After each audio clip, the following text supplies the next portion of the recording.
BSc first year. अपना paper था optics. Optics में कल चल रहा था। ऑप्टिक्स में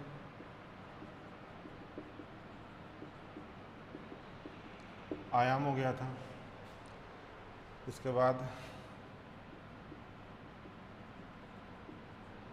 वेवलेंथ, तरंग दैर्घ्य हो गया था। इसके बाद हो गया था आपका टाइम पीरियड,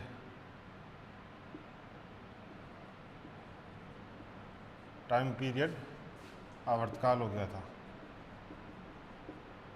ये 3 टॉपिक हो गए थे। आयाम होता है, जैसे ये तरंग थी,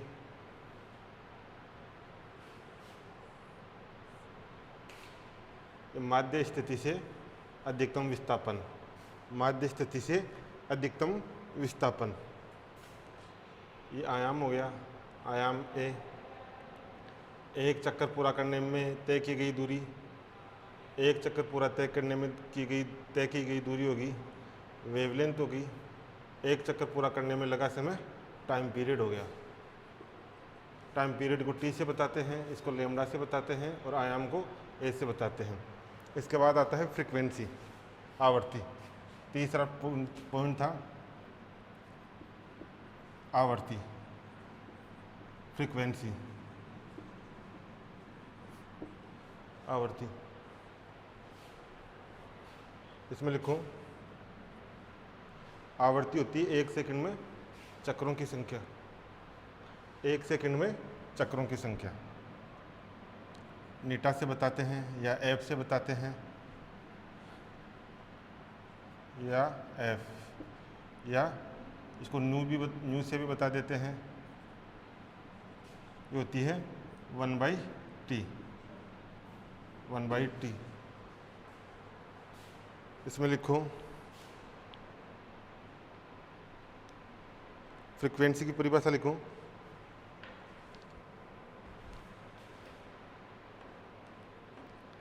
एकांक समय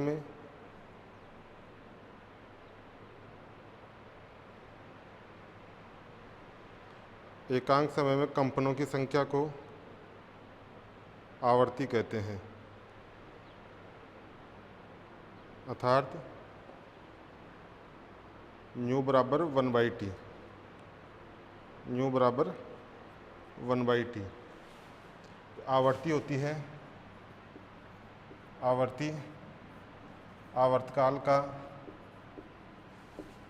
आवर्तकाल का व्युत्क्रम होती है, व्युत्क्रम होती है। यानी जो आवर्ती है, आवर्तकाल का व्युत्क्रम होती है। आवर्ती होगी, 4 डेफिनेशन होगी। 5वीं लिखो, 5वीं है कोणीय आवर्ती। 5वीं है कोणीय आवर्ती।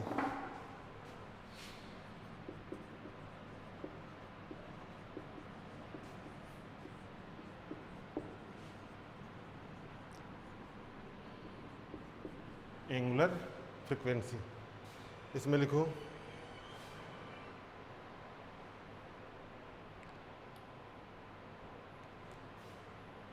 एकांक समय में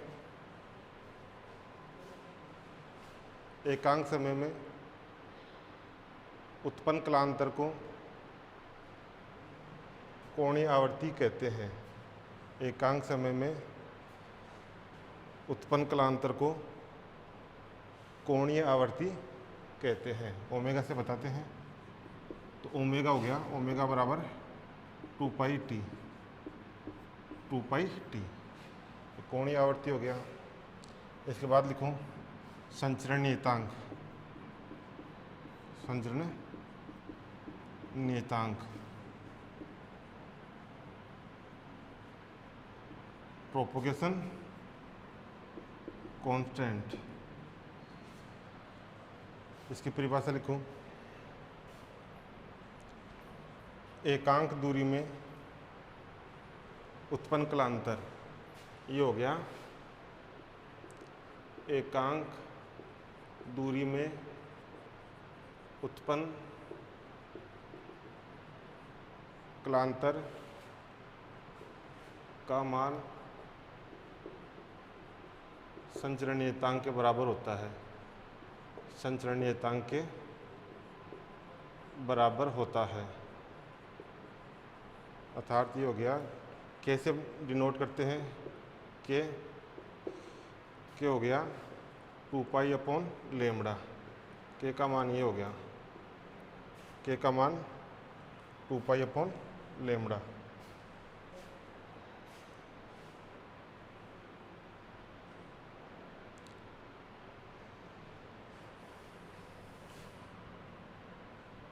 इसके बाद लिखो तरंग वेग।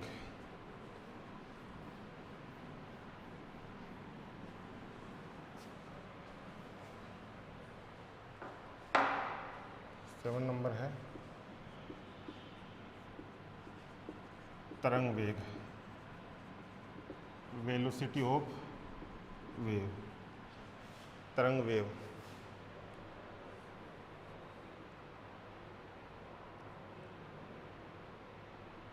इसमें लिखो एकांक समय में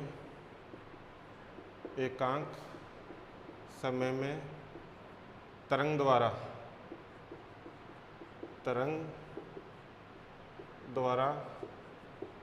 तय की गई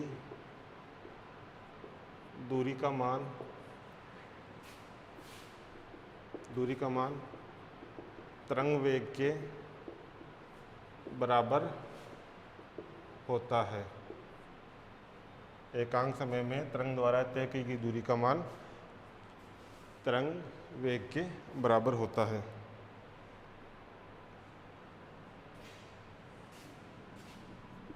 तथा दूसरी परिभाषा इसकी, जो वेग होता है तरंग वेग आवर्ती तथा तरंग दैर्घ्य के गुणनफल के बराबर होता है। आवर्ती तथा तरंग दैर्घ्य के गुणनफल के बराबर होता है। तो वेग v हो गया, v या प्रकाश का वेग c, इसको v मान लो या c मान लो। प्रकाश का वेग है तो c वरना v, तो c हो गया आवर्ती और तरंग दैर्घ्य, ये वाला हो गया।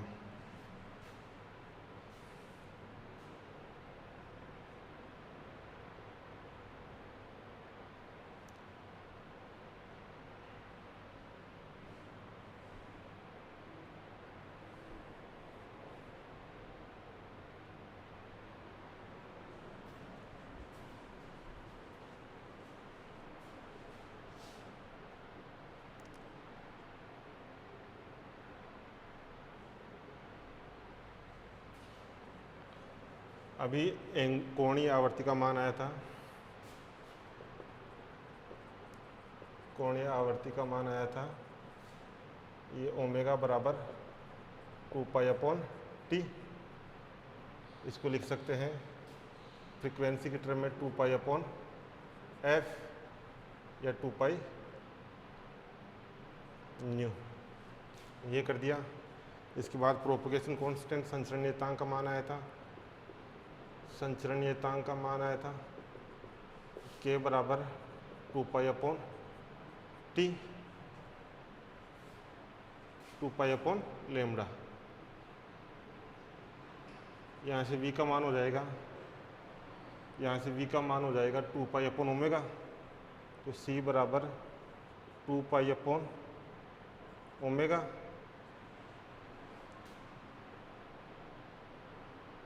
ओमेगा अपॉन 2 पाई, ओमेगा अपॉन 2 पाई, और लेमड़ा का मान हो जाएगा 2 पाई अपॉन के। तो वेलोसिटी आ गया 2 पाई से 2 पाई कैंसिल आउट, ये वाला। ये था कोणीय आवर्ती,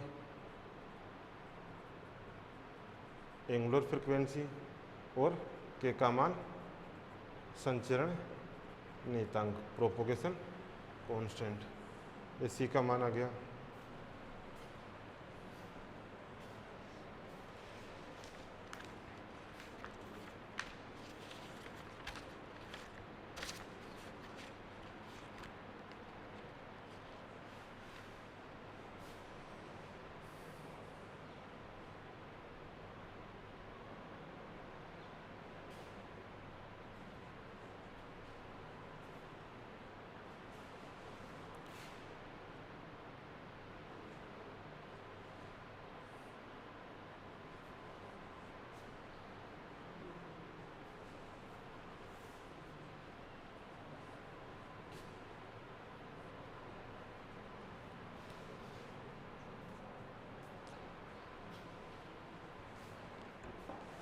नेक्स्ट है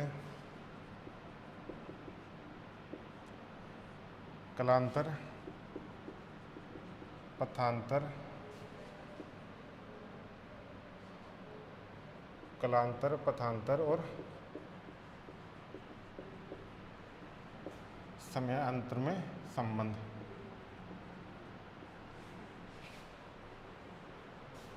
कलांतर, कलांतर को फाई, डेल फाई, पथांतर डेल लेमड़ा और ये टी में संबंध।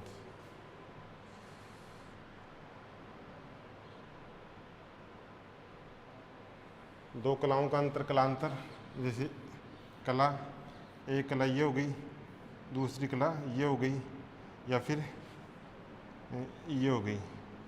इन कलाओं में जो अंतर है उनका अंतर कलांतर, पथांतर यहाँ तक पहुँचने में एक रास्ते से इधर से गए, एक सीधा गए और यूँ घूम के ये गए, तो इन पथों का अंतर समयांतर, दो समयों का अंतर, इसको डेल्टा टी से, कैपिटल टी से इसमें लिखो।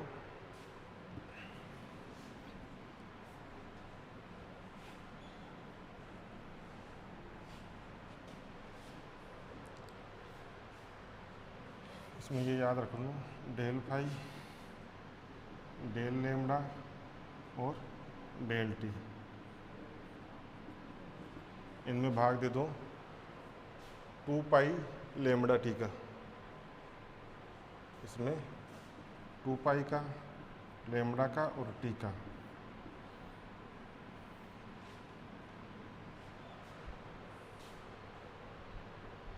ये भाग दे दो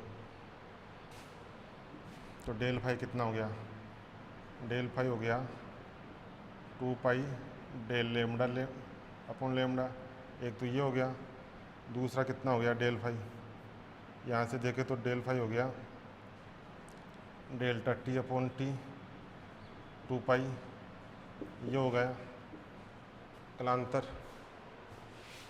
पथांतर हो गया डेल लेमड़ा हो गया लेमड़ा डेल्टा टी,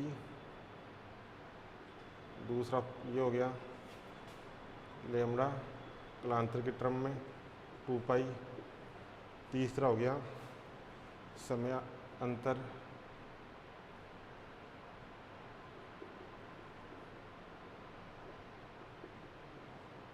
टू पाई, इसके टर्म में हो गया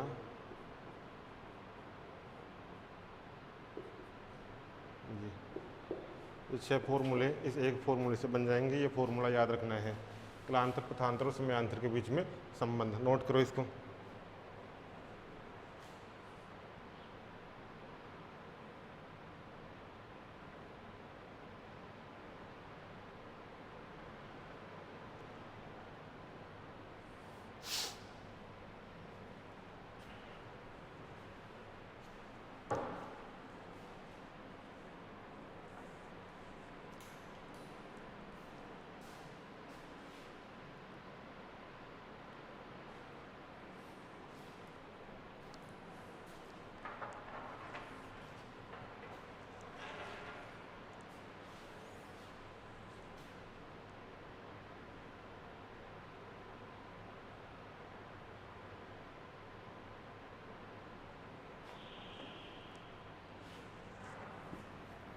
इसके बाद लिखो तरंग समीकरण, वेव इक्वेशन।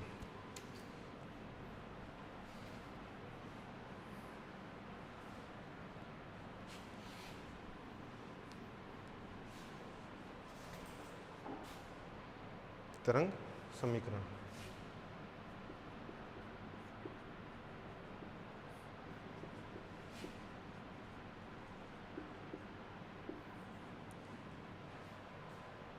वेव इक्वेशन ये होता है y बराबर a sign omega T plus minus के एक्स। ओमेगा होता है कोणीय आवर्ती कोणीय आवर्ती, टी हो गया समय, Q हो गया समय संचरण नियतांक, x हो गया डिस्टेंस दूरी, propagation constant, distance, time, angular frequency, और ये ए हो गया आपका आयाम एम्पलीट्यूड। यहाँ पर ये प्लस माइनस आ रहा है, इसके बारे में देखते हैं प्लस माइनस क्या आ रहा है। यदि इक्वेशन एक्स दिशा में है तो माइनस आएगा, और माइनस एक्स दिशा में है तो प्लस। इससे ये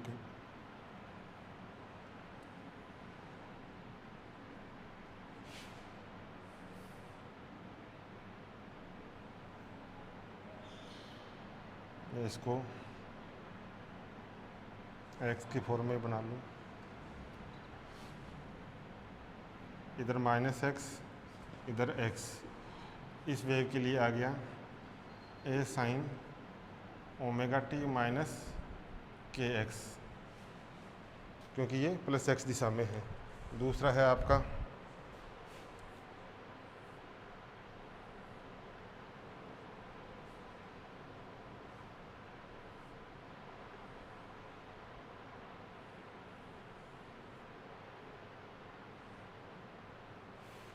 ये, इसके लिए आ जाएगा A sine omega T plus के एक्स, ये प्लस माइनस एक्स डायरेक्शन, और ये माइनस प्लस एक्स डायरेक्शन। ये नो, यानी जो ये प्लस आया, ये प्लस बताता है माइनस एक्स दिशा, अपना साइन का ग्राफ माइनस एक्स दिशा में है, और जो माइनस आता है ये बताता है प्लस एक्स दिशा में, माइनस एक्स दिशा में। नोट करो यहाँ तक।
आपका चैप्टर स्टार्ट होता है। अब पहला टॉपिक है अध्यारोपण का सिद्धांत।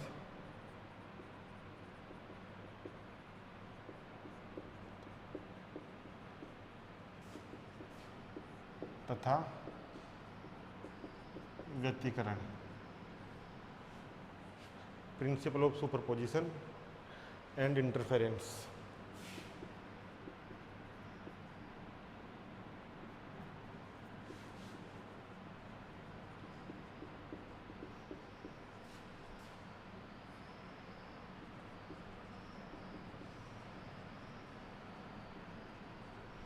Principle of superposition and interference. इसमें लिखो अध्यारोपण का सिद्धांत।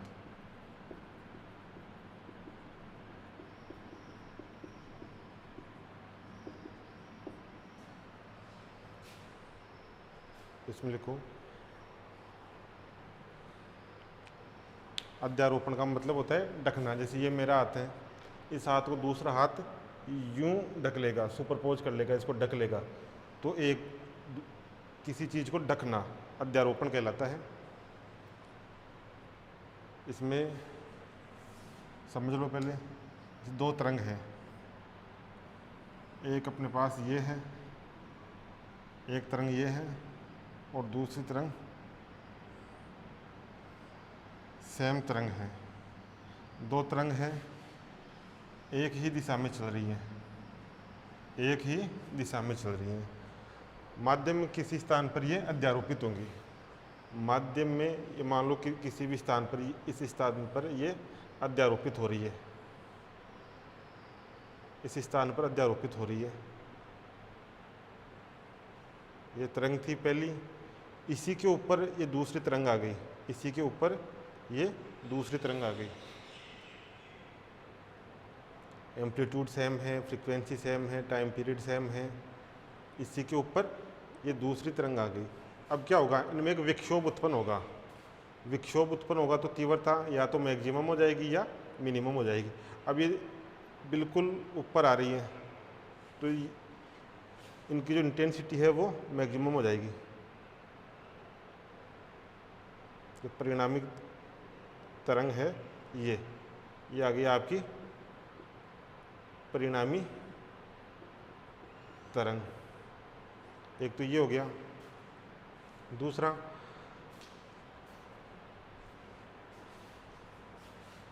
अगर अपने पास ऐसी तरंग है जिसका फेज अलग है, सेम तरंग है लेकिन फेज अलग है,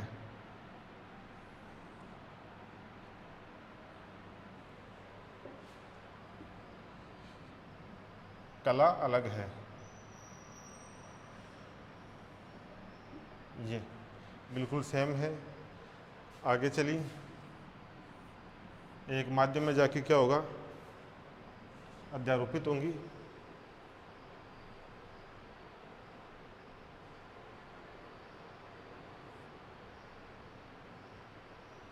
ये वाली और दूसरी ये वाली अध्यारोपित होंगी। अब जो परिणामी वेव है वो बिल्कुल इस लाइन पे आ जाएगी, बिल्कुल इस लाइन पे। जैसे मैं लिखूं, बनाऊं,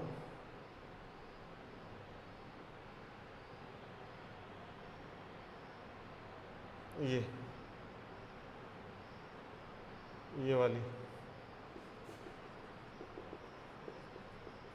परिणामी तरंग, मतलब पहले दो तरंग थी, y1 तरंग और ये y2 तरंग अध्यारोपित हुई और अध्यारोपण के पश्चात इनका सदिश योग हो गया, चिन्ह सहित योग या बीजगणितीय योग, इनका सदिश योग हो गया। तो परिणामी तरंग थी वो y1 प्लस y2 बन गई। यहाँ भी ये y2 y3 है तो ये y2 y3, तो यहाँ पर ये तरंग कितनी बन गई, y बराबर y2 प्लस y3, ये परिणामी तरंग बन गई। इसमें लिखो,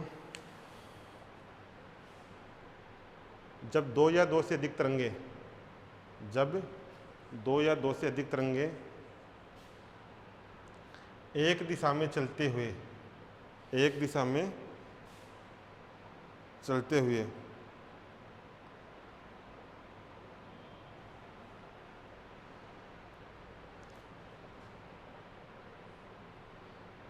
एक बिंदु पर विक्षोभ उत्पन्न करती हैं,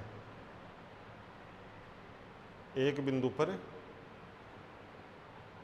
विक्षोभ उत्पन्न करती है। विक्षोभ कौन सा, या तो तीव्रता का ज़्यादा होना या तीव्रता का कम होना, विक्षोभ उत्पन्न करती है। तीव्रता ज़्यादा और कम कब होगी, जब ये अध्यारोपित हो जाएंगी, विक्षोभ उत्पन्न करती है।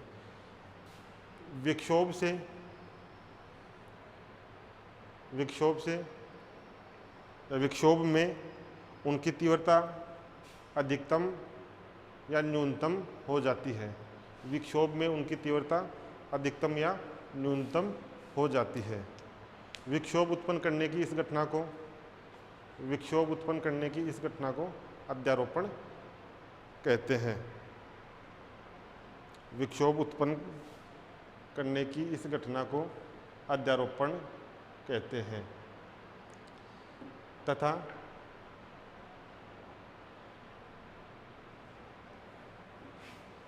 तथा उन सभी तरंगों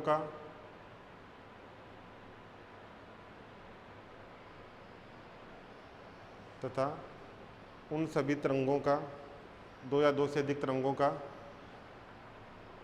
सदिश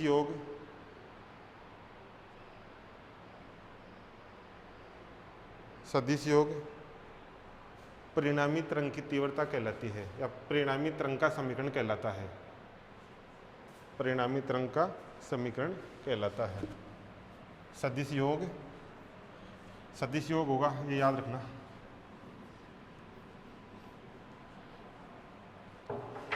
जैसे y बराबर y1 प्लस, दो तरंगे हैं तो y1 प्लस y2, और अनेक तरंगे हैं तो हो गया अध्यारोपण।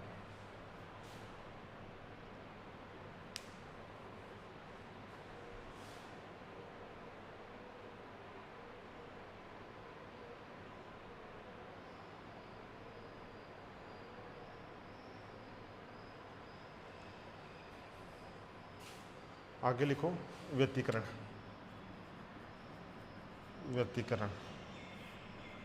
इंटरफेरेंस।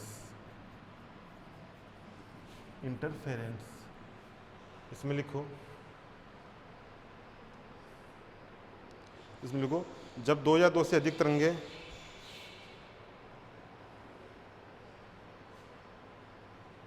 या यूं कर, उसको छोड़ दो, ये कर लो। जब समान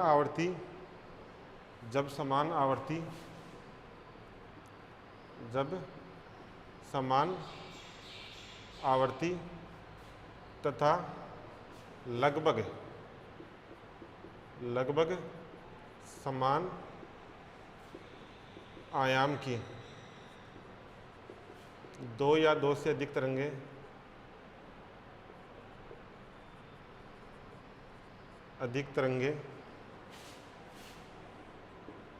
एक ही दिशा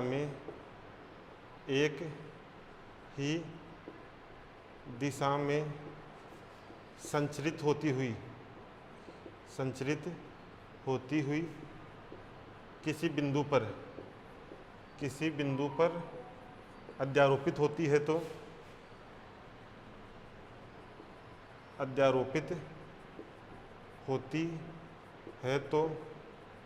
उस बिंदु पर परिणामी तरंग की तीव्रता अधिकतम या न्यूनतम होती है।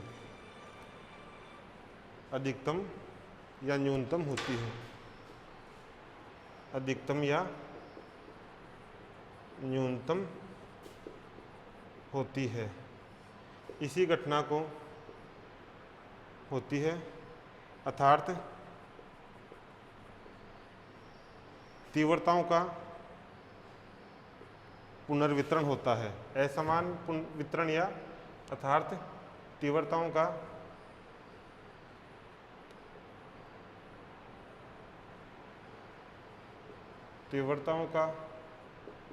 असमान वितरण या पुनर्वितरण होता है। इसी घटना को व्यतिकरण कहते हैं। इसी घटना को व्यतिकरण कहते हैं। इसी घटना को व्यतिकरण कहते हैं।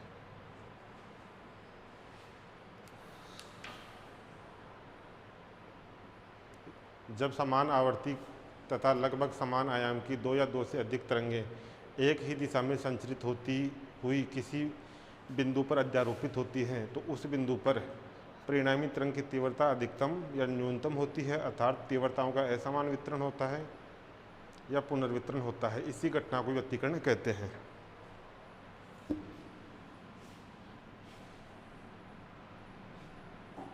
देखो इसको,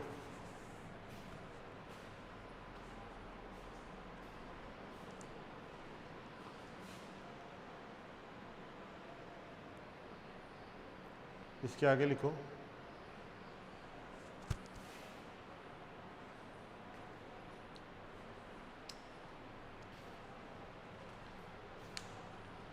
इसके आगे लिखो यदि तीव्रता अधिकतम होती है तो,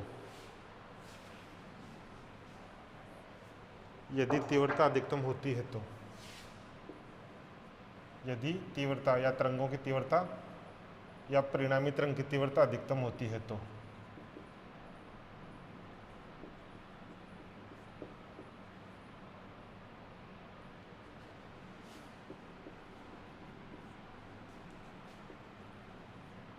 यदि परिणामी तरंग की तीव्रता अधिकतम होती है तो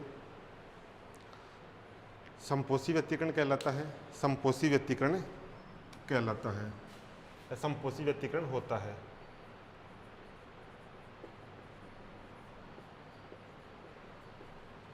समपोषी व्यतिकरण, यदि परिणामी तरंग की तीव्रता अधिकतम होती है तो समपोषी व्यतिकरण कहलाता है, और यदि परिणामी तरंग की तीव्रता कम होती है तो, और यदि परिणामी तरंग की तीव्रता कम होती है तो विनाशी व्यतिकरण कहलाता है। तीव्रता मिनिमम है तो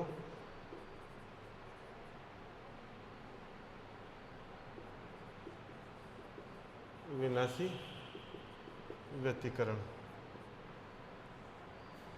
यहाँ तक नोट करो।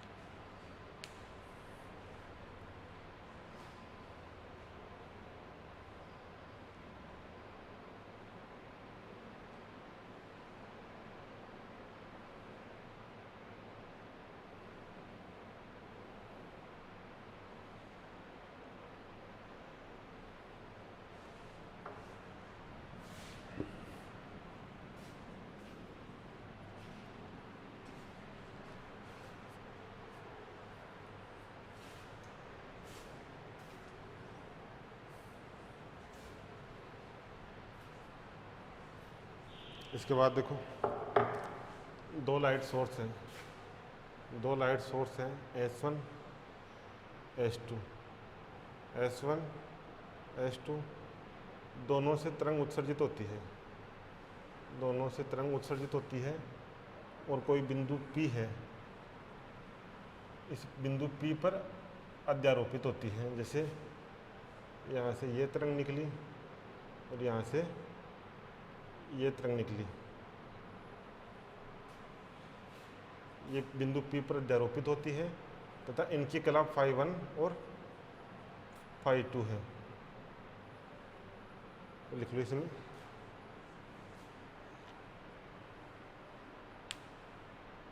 प्रकाश स्रोत S1 से, प्रकाश स्रोत S1 से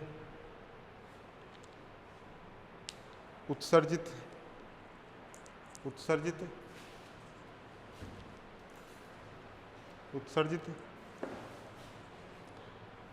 तरंग की कला, उत्सर्जित y1 तरंग की कला, उत्सर्जित y1 तरंग की कला φ1 है तथा आयाम, ये आयाम A1 है। स्रोत S1 से उत्सर्जित तरंग y1 की कला φ1 तथा आयाम A1 है। इसी प्रकार ये दूसरा स्रोत, प्रकाश स्रोत S2 से उत्सर्जित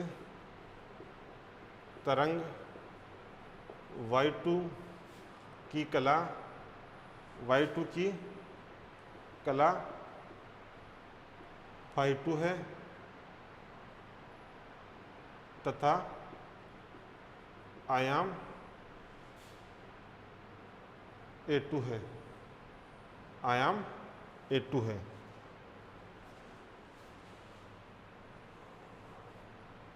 दोनों तरंगों की तीव्रता समान है,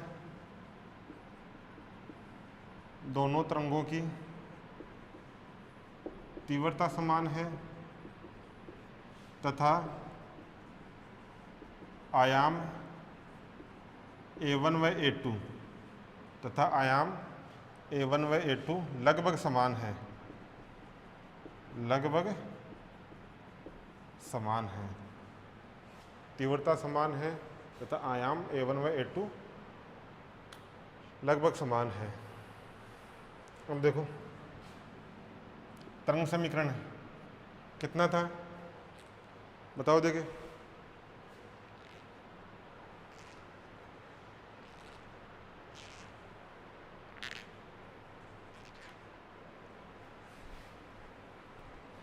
तरंग समीकरण था y1 बराबर A1 sine omega t minus के x1, ये दूरी s1 से p के बीच की दूरी x है, x1 प्लस φ1 कलाकोण है। ये जो s1 स्रोत प्रकाश स्रोत है उससे उत्सर्जित तरंग का समीकरण हो गया। s2 से उत्सर्जित तरंग का समीकरण A2 sine omega t minus k x2 plus φ2, ये हो गया। अध्यारोपण के सिद्धांत से क्या हो जाएगा, अध्यारोपण के सिद्धांत से y बराबर y1 प्लस y2, अध्यारोपण का सिद्धांत लग गया। y1 प्लस y2, y कितना हो गया, y हो गया A1 sine omega t minus के x1 प्लस φ1, ये y1 का मान हो गया, और प्लस y2 का मान A2 sine omega t minus k x2 plus φ2। यहाँ देखो इसको ऐसे लिख लो, A1 साइन, इसको लिख लो omega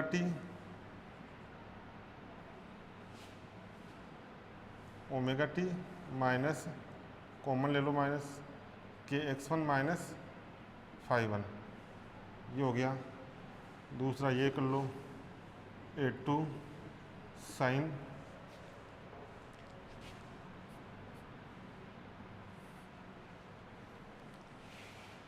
A2 sine omega t minus k x2 minus φ2। अब देखो sine A minus B, sine A minus B का फॉर्मूला होता है sine A cos B minus cos A sine B. ये ट्रिग्नोमेट्री में पढ़ रखा होगा formula sine A minus B. यहाँ से ये फॉर्मूला लगा के ओपन करो, इसको फॉर्मूला लगा के ओपन करो, कितना आएगा, ये आएगा A1 sine omega t, A1 sine omega t cos के x1 माइनस φ1, ये हो गया। दूसरा है A1, अब आ जाएगा कोस omega t sine k x1 minus φ1, ये हो गया इस वाले का। दूसरे का हो जाएगा A2 sine omega t cos k x2 minus φ2, ये प्लस में, यहाँ से आ जाएगा minus A2 cos omega t sine k x2 minus φ2, ये हो गया। यहाँ देखो, जो ये पूरी इक्वेशन है साइन ओमेगा टी कॉमन ले लो और इसमें कोस ओमेगा टी कॉमन ले लो। कॉमन लेंगे, यहाँ तक लिखो,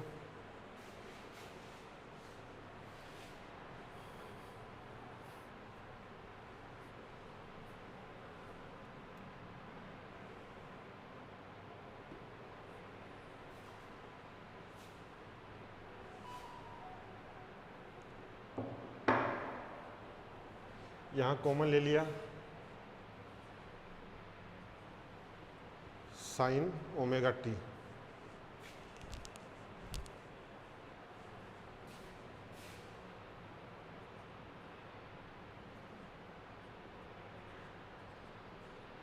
साइन ओमेगा टी कॉमन ले लिया तो बचेगा a1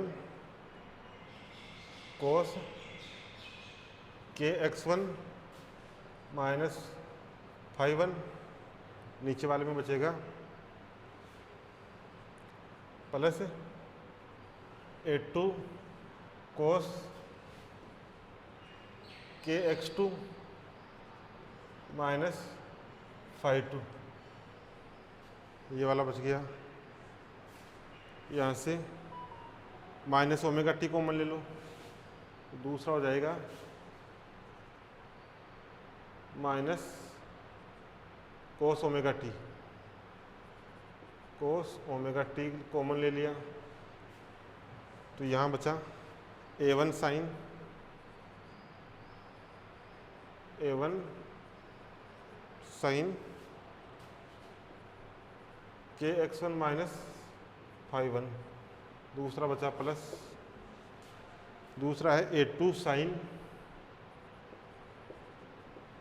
a2 sign k x2 minus phi 2, यहाँ तक ये आ गया।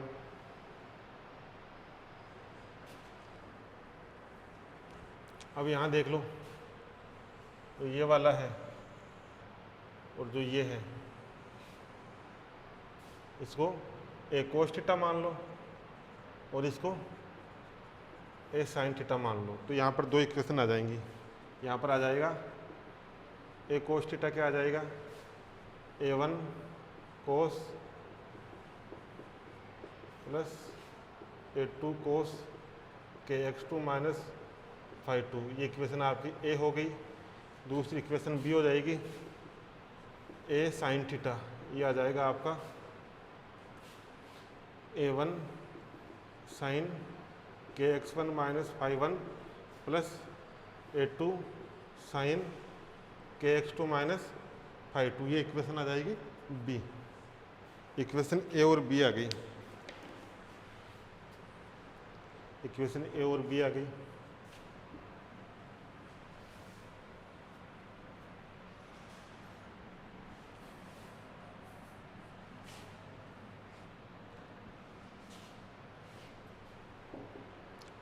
जब आयाम का मान निकालेंगे तब काम आएंगी दोनों इक्वेशन।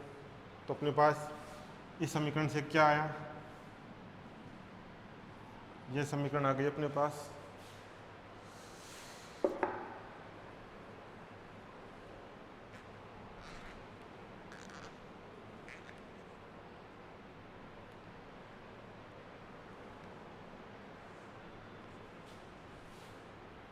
उतारो इनको,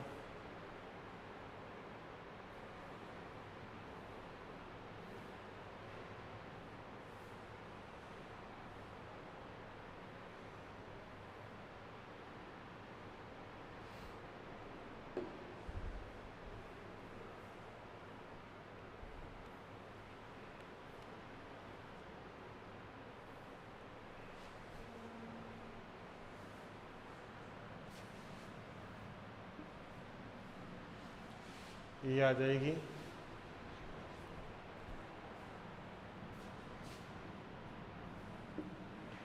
a sign omega T, a sign omega t cos theta, sign omega T ये रहा और इसको कोस माना a कोस थीटा, ये आ गया। दूसरा आ जाएगा माइनस ए कोस ओमेगा टी और साइन थीटा, ये आ गया। दोनों y के बराबर चल रहे हैं। तो यहाँ से देख लो, साइन थीटा कोस साइन ए कोस बी कोस ए साइन बी, तो अपना वही पहले वाला फॉर्मूला बन जाएगा साइन ए माइनस बी का। तो ये हो जाएगा A sine omega t minus theta.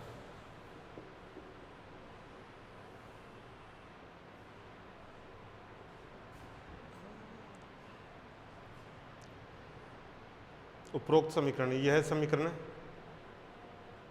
यह परिणामी तरंग का समीकरण है। परिणामी तरंग का समीकरण है, जहां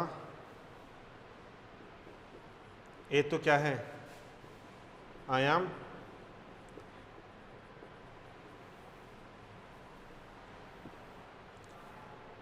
थीटा क्या है, कला फेज,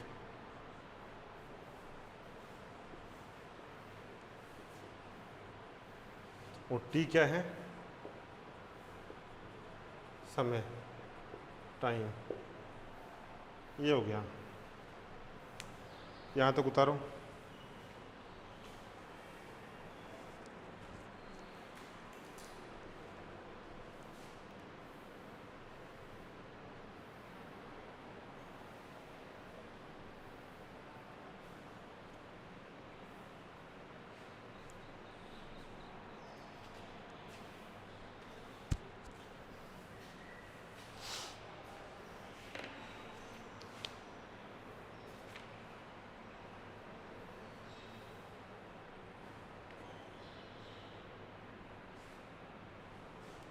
इसके आगे लिखो, आयाम का मान निकालेंगे। आयाम ए का मान देखो, समीकरण ए तथा बी का वर्ग करके जोड़ने पर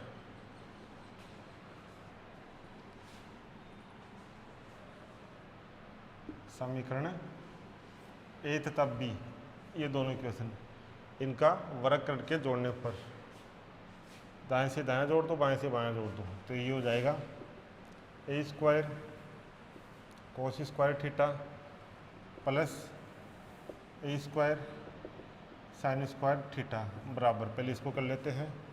ए स्क्वायर कॉमन आ गया, कोस square theta plus sign square theta, ये 1 हो जाएगा, तो यहाँ आ गया ए स्क्वायर। ए स्क्वायर आ गया, इधर करेंगे तो इधर आ जाएगा, इसका करो, यानी ए प्लस बी है, इसका स्क्वायर करेंगे तो ये हो जाएगा A square B square 2ab। तो इसका मैं लिख रहा हूँ, ये हो जाएगा a1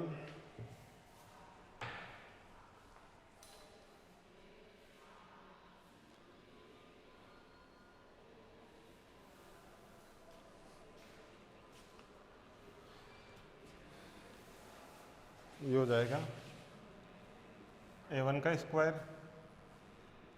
कोस स्क्वायर के x1 phi1, ये हो गया।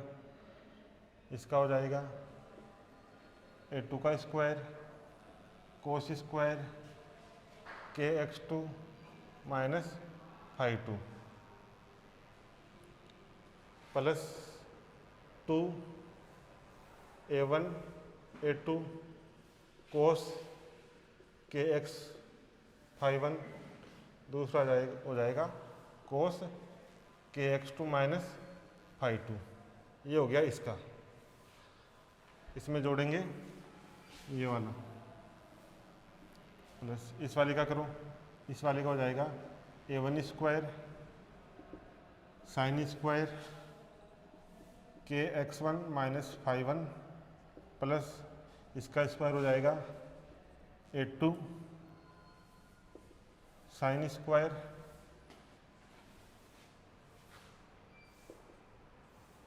के x two minus phi two plus 2a1a2 cos के x1 माइनस फाई वन और साइन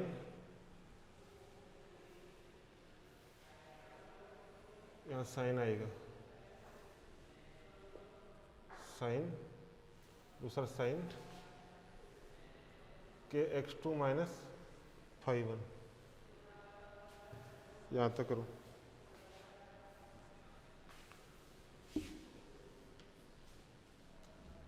अब यहाँ देखो a1 को कॉमन ले लेंगे और इनका मान 1 हो जाएगा, इनका मान 1 हो गया। ऐसे ही इनका मान 1 हो जाएगा, कोस square theta plus sign square theta, और इन दोनों को जोड़ देंगे तो ये हो गया ए स्क्वायर बराबर a1 square plus a2 square plus 2a1a2। यहाँ से ये हो गया कोस के x1 माइनस फाई वन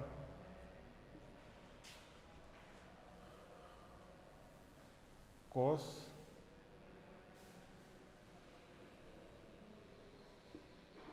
के x2 minus phi two plus sine k x1 minus phi one, दूसरा sine k x2 minus phi to आएगा यहाँ पर, फाई टू। ये हो गया।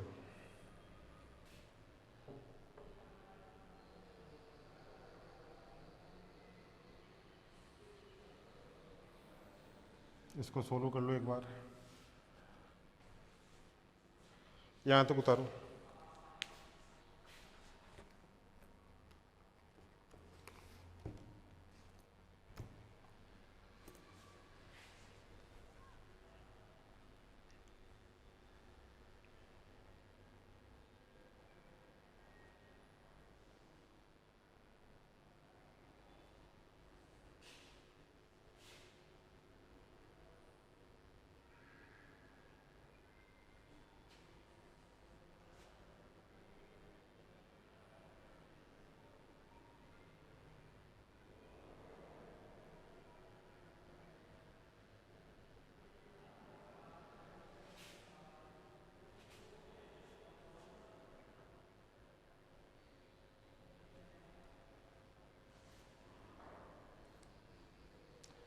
यहाँ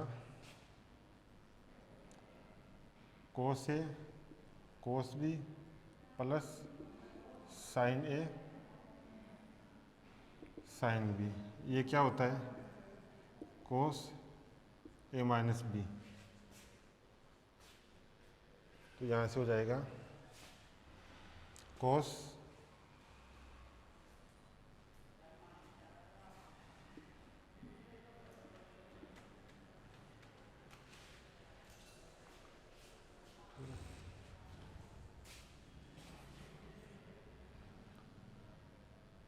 के x2 माइनस फाई टू, ये वाला हो गया।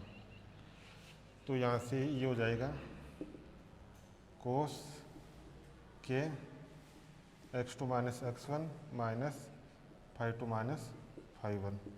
तो कोस के डेल x माइनस फाई, ये हो गया।